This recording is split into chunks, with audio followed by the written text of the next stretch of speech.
Well, hello. It's good for everybody to be here this afternoon, and I'm delighted to get to join you and talk to you some about our reopening plans for the fall semester, which we're very excited about. Those of us who are on campus now feel like the campus is way too quiet, and we can't wait for you to get here. Now, by way of prelude, let me say first that there's still lots of unknowns that we're going to have to deal with over the next several months.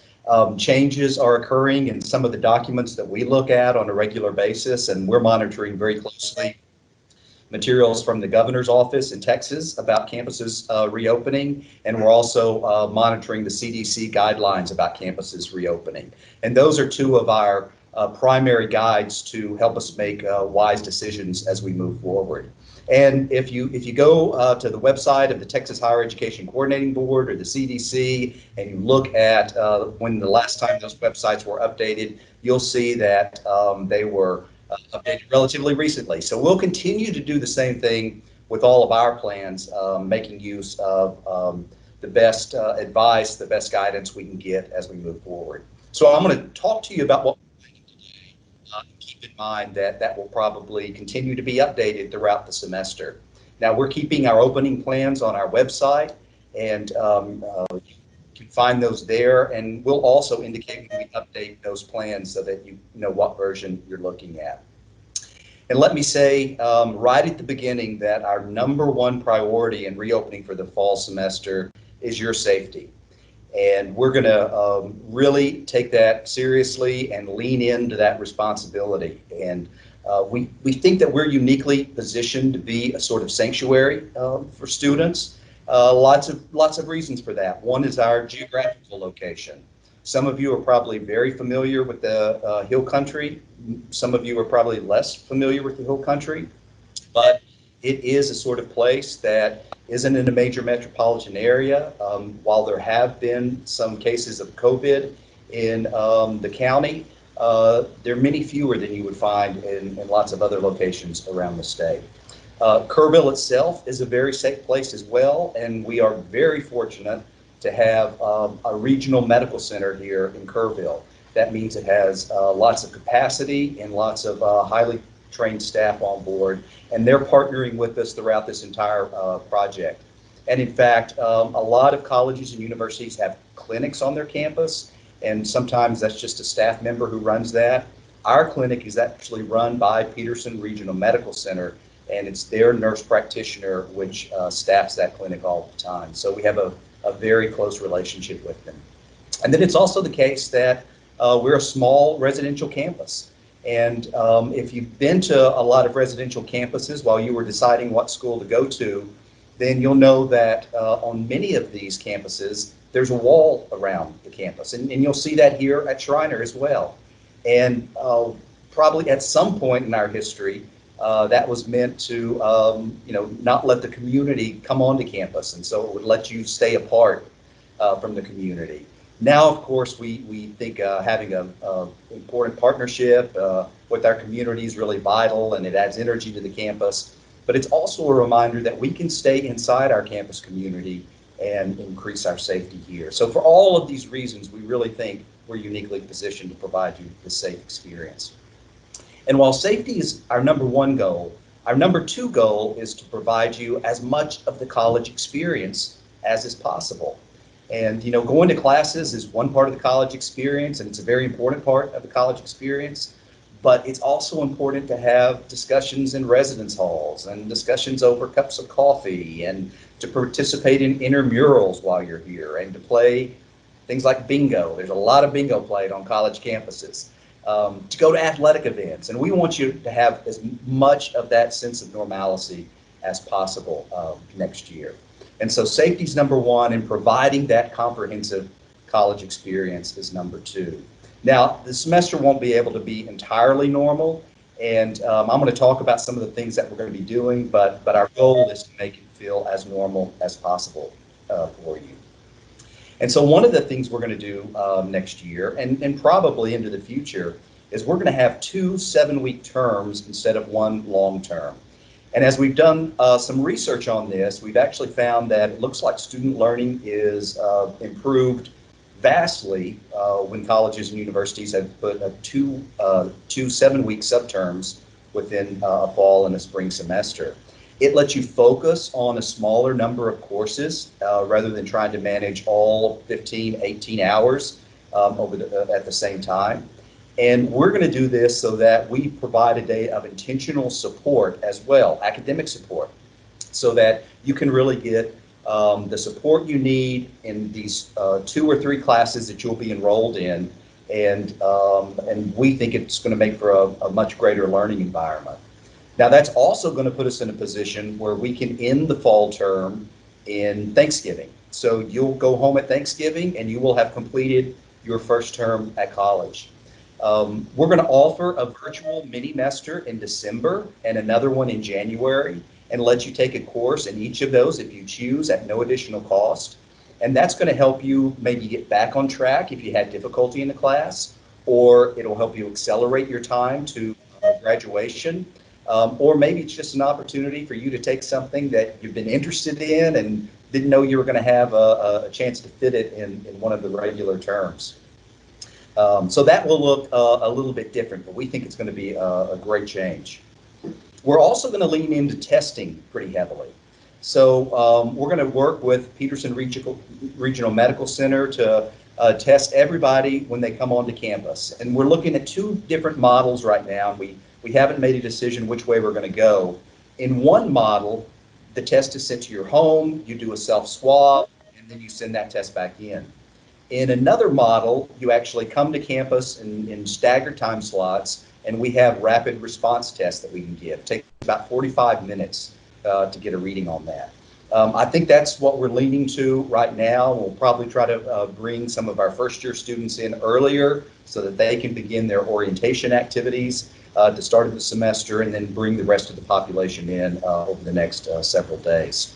Now, we're also going to do rigorous and regular temperature taking while you're on campus. If you're in the residence hall, we're going to run that through residence halls, and if you're a commuter student, we'll take your temperature when you arrive on campus. Right now, we're doing that on campus. I don't know if you can see my wristband, but that means I've had my temperature taken today, and I don't have a temperature.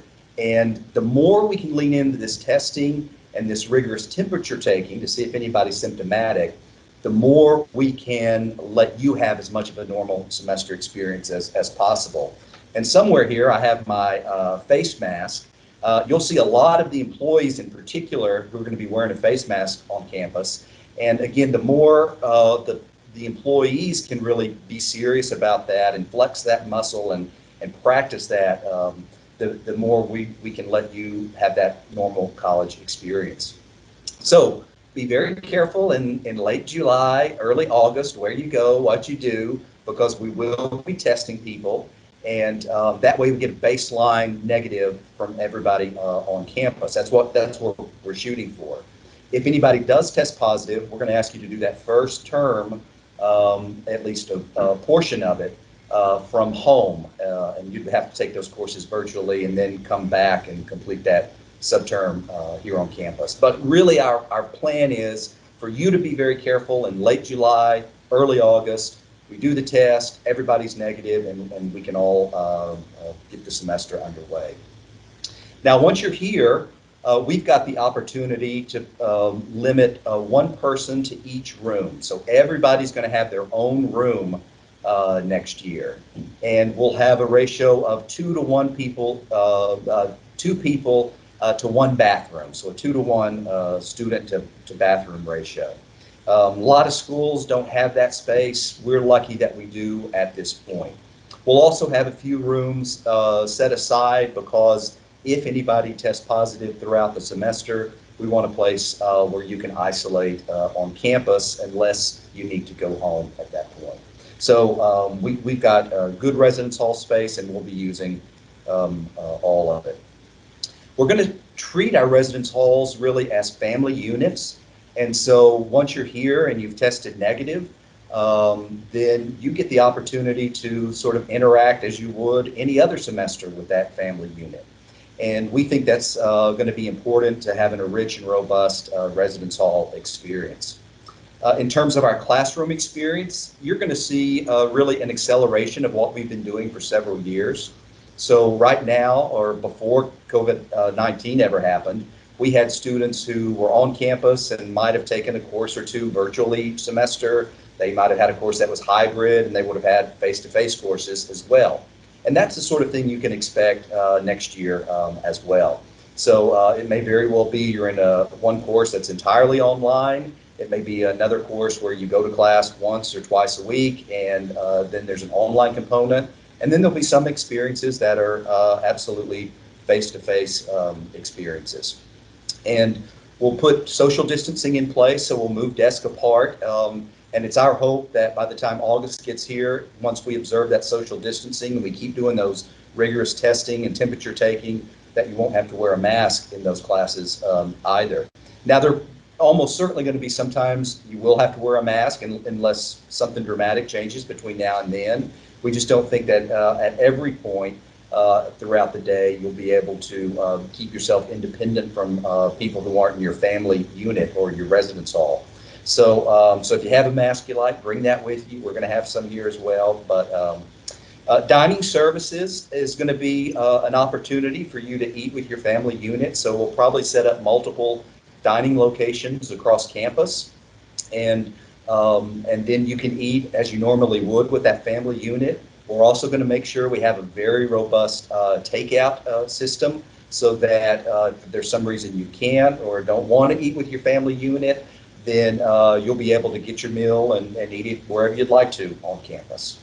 And of course, I know a lot of you are athletes and you're interested in participating in your sport.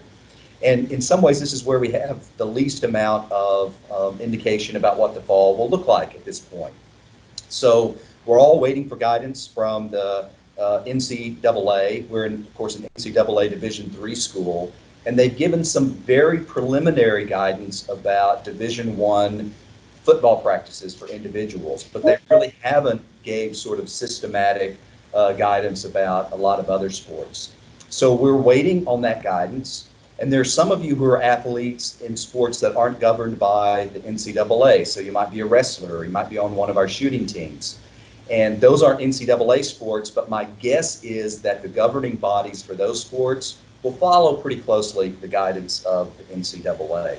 So we'll have to wait a few more weeks on that. I feel like it won't be beyond either late June or right at the beginning of July before we receive that information. But a lot of our students are athletes, and we know that's important to them, and we are committed to providing athletic experience for our students while they're here.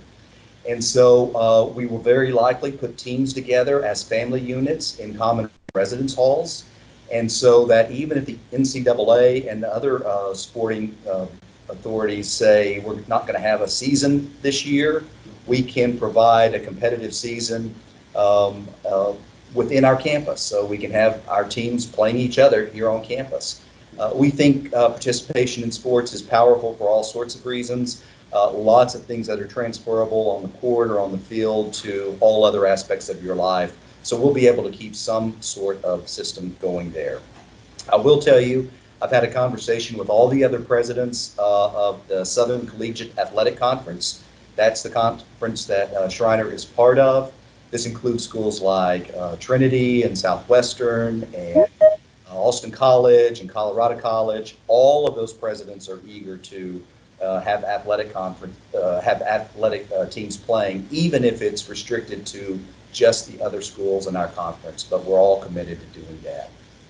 So I've gone through a lot of information there, and I think I'm going to pause at this point and see if there are any questions or comments.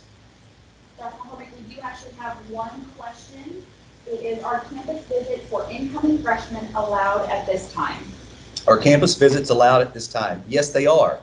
We're restricting how many people can be on campus at one time, and so our campus visit coordinator is scheduling those.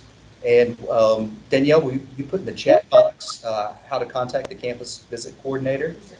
And so reach out, and I encourage all of you to come on campus, even if you've been here before. Come back again and see it. It's beautiful. We've had great rain over the last several days, and the campus is just absolutely beautiful.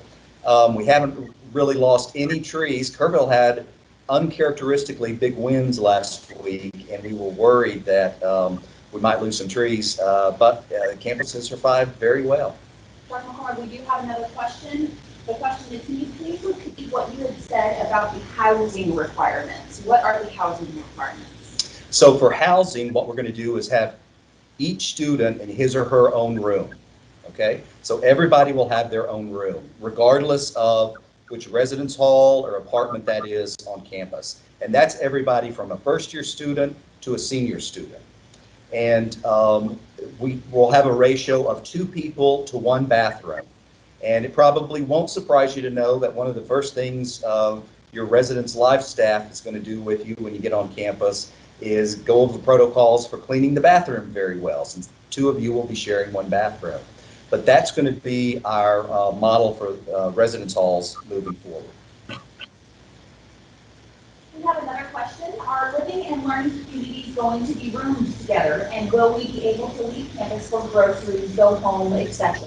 Yeah, so living and learning communities have really, not always, not every single one, but many of them have lived together in the past anyway. So this will simply be an extension of that, and you'll be part of that family unit within that residence hall.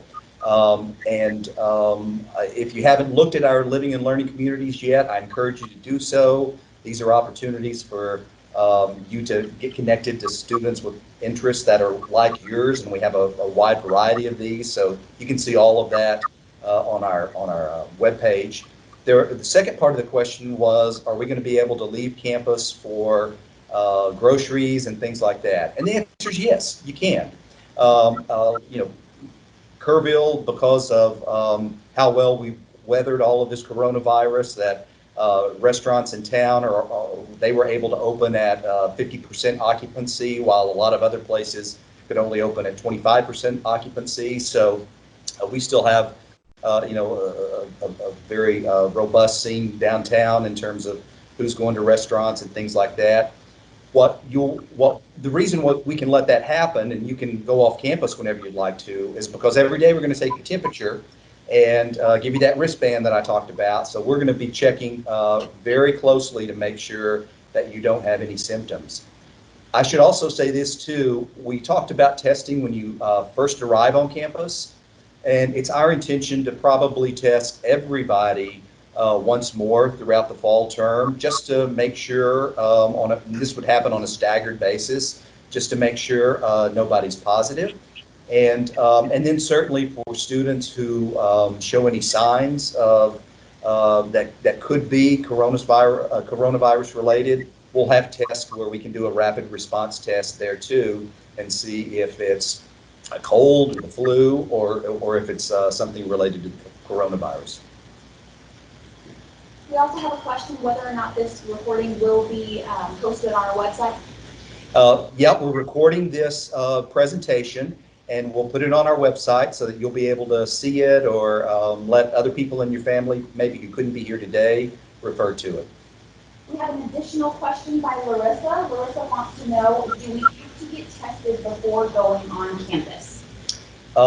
So I'm not sure exactly what you mean, so let me give you 2 answers there.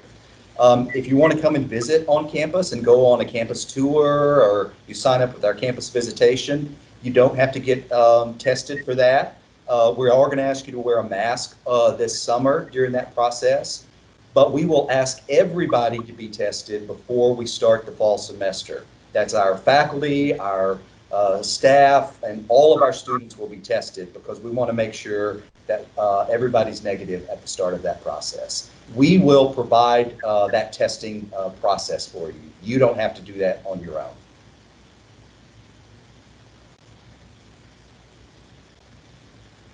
Okay, no other questions or comments? Okay, feel free to unmute yourself if you have any additional questions or comments, or you can also feel free to use the chat. Hi, I can't find the little chat box thing because I'm using it on the phone, but I was just wondering about how the one roommate thing or no roommate thing would work for residents in Baldwin. So it's not that you have one roommate, it's that every student has his or her own room. So nobody's going to have a roommate for the fall semester for sure. There's really nothing you have to do to qualify for that. Every student on campus will have his or her That's own. badass. And so you still need to identify what residence hall you're interested in being in. And Yeah, they are listening. but it's one student per room. We do have another question. A student would like to know when we will know what housing facility we will be in. Okay, so we're standing up now some things that we would have done. We have some weekends in the past that we called Mountaineer Camp or Mountaineer Days, and we're standing that up virtually. And that's an opportunity for you to get more information about things like housing, what technology should I bring with me to campus, if any, all of that sort of stuff. Now, for classes themselves, we typically would have worked with you to get your fall schedule for the fall semester during Mountaineer Days. But instead, this year, we're going to have a faculty advisor reach out to you and set up a time to meet with you virtually, either over the phone or one of these team meetings, so that the two of you can have that conversation about your fall semester. And those will start happening probably in the next 2 weeks, and they'll take, a month and a half or something like that. But we'll work on getting those scheduled with you. We do have another question. Dr. Jasmine would like to know if the price for the single room will be the same price as a double would have been. Yes, so we're not going to upcharge you on this. It's if whatever that room would have cost if there were two people in it is what it will cost when there's one person in it. We do have another question. Will fine arts and things like choir be able to continue? Yeah, that's a very good question, and I would say yes, but it probably depends on sort of how serious you are about choir. So, for instance, we have a big band program, we have a robust choir program, and some people like to just come in and just sing with the choir or play with the band. But there are other people who, this is one of the big things they do while they're on campus. It's equivalent to their athletic team. And so what our hope is that we'll put people in the band, people in the choir, and people who like to act, who want to be on the stage, that those will be in common residence halls, and they'll serve as family units too. And again, the family unit can interact with each other just as you would with your own family unit at your house. You're together all the time. You don't have to wear a mask. You don't have to even practice social distancing in the way you do with people outside that family unit. Dr. McCormick, can you please go over how we will be putting housing again? I believe that you had mentioned something about putting sports teams together. Yeah, so we'll have an opportunity for you to identify what housing you want to be in, and then there'll be all sorts of things that impact that in some way. So if you're also an athlete, you might be put in the residence hall with your team. If you say, well, I wanted to be in this residence hall, but I want to be in this learning community, it's very likely that we'll have all the learning community in a single residence hall. And so we'll have to work some of that out over the next couple of months as we get closer to the start of the semester. But the first thing will be for you to participate in one of those virtual orientation experiences and identify, okay, this is the residence hall I think I want to be in.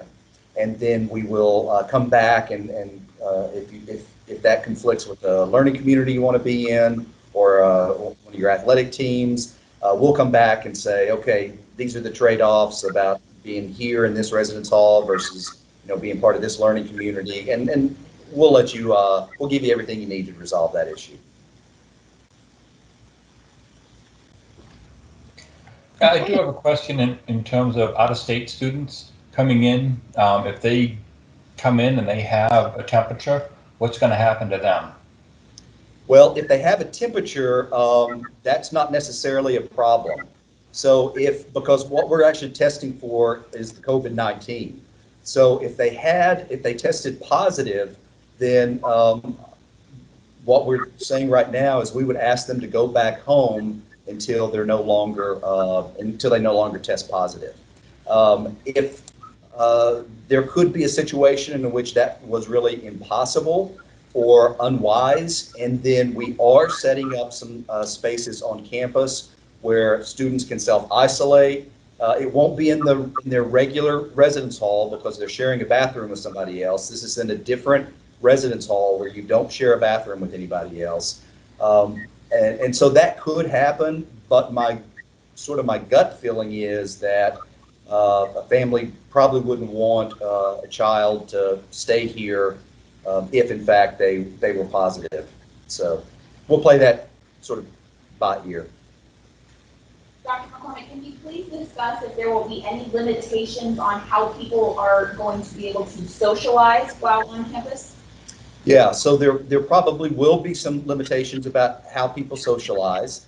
And we had a lot of all-campus activities in the past. And I suspect that in the fall semester, we'll have a lot more all residence hall activities in this fall semester. So that doesn't mean you couldn't participate in another residence hall's activities. But if you did, we're going to want you to wear a mask because you're not part of that family unit. And then there'll be some activities that we can spread out on campus and practice social distancing where it will just by its nature be for everybody on campus. But we'll have some things that look different there. Dr. McCormick, can you please tell us when the students will be able to start registering for classes? Yeah, so we'll probably start registering for classes in about 2 weeks, but students will do that with a faculty advisor. So a faculty advisor is going to contact you and set up an appointment to have a phone conversation or a virtual meeting like this with you, and you'll work on that fall schedule with a faculty advisor. So that will be a very personalized experience for each student.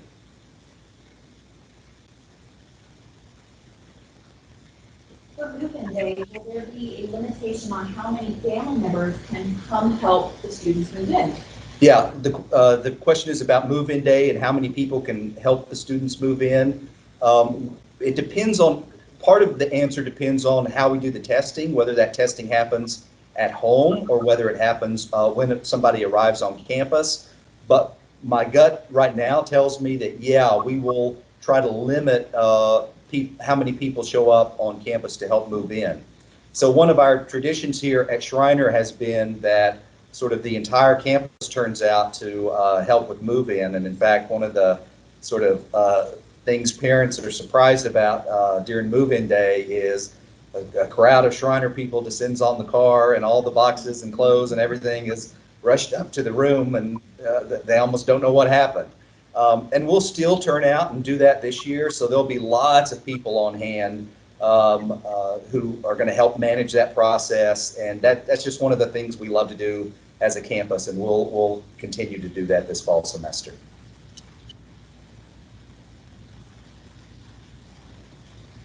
If they had selected a certain person for a roommate, will they still be able to get them in the same dorm or something very similar? Yeah, so a question about selecting a roommate. We're going to try to keep people who want to room with somebody in rooms in close proximity. And if at all possible, that'll be the person you're sharing a bathroom with. So that is our intention, to continue to honor that selection.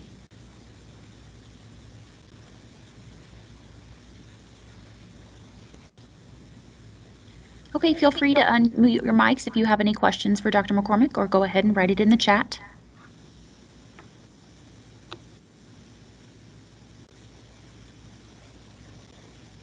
I have a question. Okay. So whenever we start like setting up our classes, are y'all gonna try to like have everyone doing it at the same time, so that like, because like most colleges, like it's kind of like first come first serve. Is it gonna still be in that aspect? And so like if you're one of the last people, you're kind of like SOL, or are y'all gonna try to like do it at the same time as close as possible? Yeah, well, that causes more consternation than almost anything else, is when do I get to register? So the process will look a little bit more like this. We're going to ask you for some information about what do you want to major in? Are you an athlete? What are your interests? Do you want to minor in something? We're going to get a lot of that information ahead of time. And we're going to build a tentative schedule for you and for everybody else so that everybody gets the right array of classes. And then when you meet with that faculty advisor, you're going to say, well, you know, I thought I wanted to be a finance major, but really what I'm interested in is nursing or something like that. And so we'll make those changes as we come up, as they come up. But you won't be at a disadvantage if you don't meet with your faculty advisor until, you know, July, in the mid part of July versus somebody who does it earlier in June. And it's because we do sort of a pre-registration of everybody to make sure not only you get the classes you need, but that we're offering all the right sections and have the right seats that we need.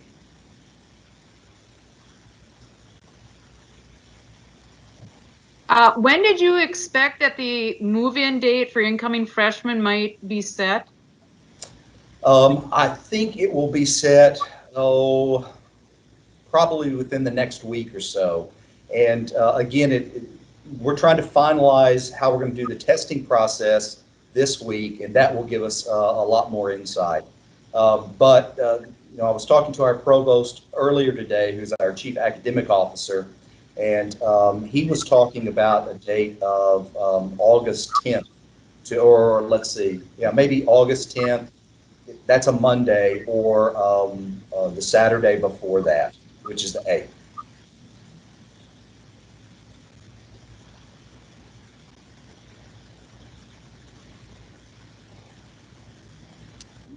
I have a question.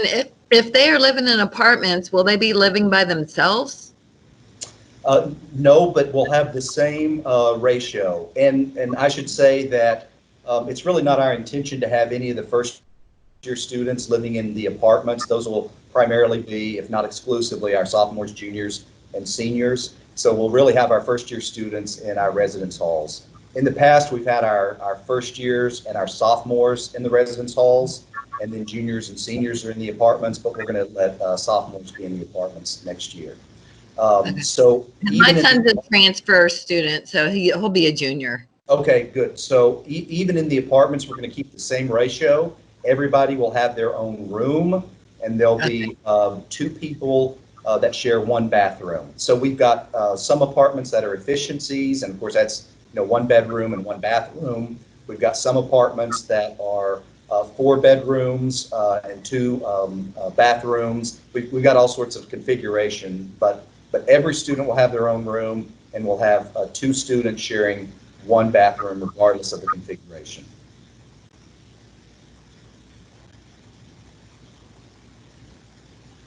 Thank you.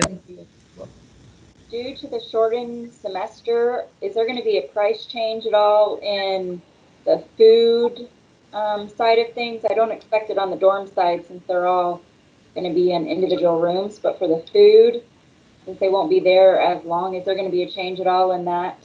Well, it really won't be a shortened semester because I think that we're going to try to get the semester underway about August the 12th. And so we'll actually have the same amount of time on campus that a student would have had if we were on, if we had the 2 weeks or a week and a half after the Thanksgiving break. So that will be the same amount of time.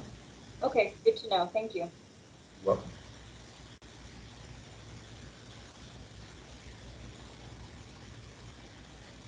So you're saying that school might start August 12th? Yes. Okay, so if they are taking summer school and like their summer school classes at the local community college is until August 16th, what do they do? Is it face-to-face or is it an online class? It's an online class.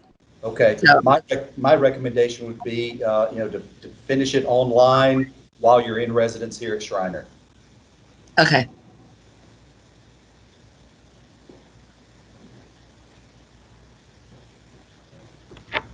And I should say, if anybody wants to take an online class at Schreiner this summer, you can do that too. So, We got a question. yes. Based on the schedule changing, we'd made notes from what was on the website. I know obviously that's just all changed, but we had a start date later in August. So the freshman orientation week was supposed to be the week of the 17th, and they'd have the whole week prior to be there. My son listened to Dr. Goodwin or Dr. Woods talk a couple of weeks ago, maybe a month ago now, about freshman anticipation things. So it sounds like all that has changed. Is that correct? That's correct. So we used to have a long period of time for the orientation, and we're going to shorten that period of time down now. So the freshmen would need to arrive prior to the week of August 12th then, correct? That's correct. And when I last talked to the provost, he told me maybe August 10th or the Saturday just before that, which is August the 8th. But we'll be able to get that final date to you as soon as we get our testing protocol resolved. When do you think the new dates will be, say, on the website, to just get a handle on what the holidays will look like too? Sure. I think that by next week we will have them on our website. Okay, thank you. You're welcome.